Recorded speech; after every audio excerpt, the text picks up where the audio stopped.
ગુજરાતી વિશિષ્ટ સેવા મેડલની જાહેરાત કરવામાં આવી। ગુજરાતના 23 પોલીસ જવાનોની પસંદગી કરાઈ છે।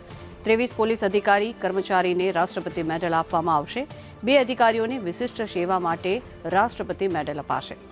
21 અધિકારીઓને પ્રશંસનીય સેવા માટે મેડલ આપવામાં આવશે, ત્યારે પિયુષ પટેલને વિશિષ્ટ સેવા માટે રાષ્ટ્રપતિ મેડલ એનાયત કરાશે। ડીવાયએસપી મુકેશ સોલંકીને પણ વિશિષ્ટ સેવા માટે રાષ્ટ્રપતિ મેડલ આપવામાં આવશે।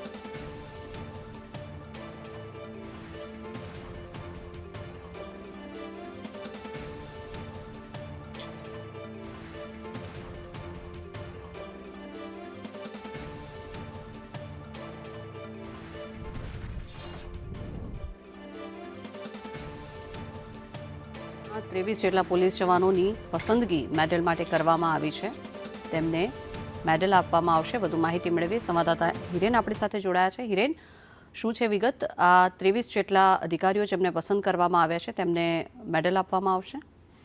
આવતીકાલે 15 ઓગસ્ટ નિમિત્તે રાષ્ટ્રપતિ મેડલ જે સન્માનિત હોય છે, રાષ્ટ્રપતિ મેડલની જાહેરાત કરવામાં આવી છે, જેમાં ગુજરાતમાંથી કુલ 23 અધિકારીઓ અને જવાનો છે, એમના નામોની જાહેરાત કરવામાં આવી છે, જેમાંથી 2 પ્રેસિડેન્શિયલ મેડલ ફોર ડિસ્ટિંગ્વિશ્ડ સર્વિસ માટે છે અને 21 જવાનો એવા છે કે જેને મેડલ ફોર મેરિટોરિયસ સર્વિસ એટલે કે એમની વિશિષ્ટ કામગીરી બદલ 21 પોલીસ અધિકારીઓ છે એમને સન્માન મળવાનું છે।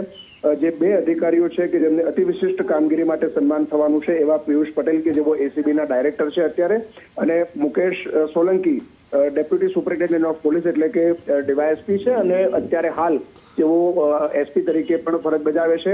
આ ઉપરાંત 21 પોલીસ જવાનો અને કર્મચારીઓ એવા છે કે જેમને તેમની કામગીરી બદલ સન્માન રાષ્ટ્રપતિ મેડલથી આપવામાં આવ્યું છે, જેમાં શરદ સિંગલ અમદાવાદ ક્રાઇમના જેસીપી છે, ખુમાનસિંહ ડામોર તેઓ પણ આઈજી છે, રાકેશ બારોટ તેઓ ડીઆઈજી છે। એ પ્રકારે કુલ કોન્સ્ટેબલ સહિતના 21 જેટલા પોલીસ અધિકારીઓ અને જવાનો છે જેમને પ્રેસિડેન્ટ મેડલ માટે જાહેરાત કરવામાં આવી છે। આવનારા દિવસમાં પ્રેસિડેન્ટ મેડલ એમને આપવામાં આવશે। જી, આભાર હિરેન સમગ્ર માહિતી બદલ।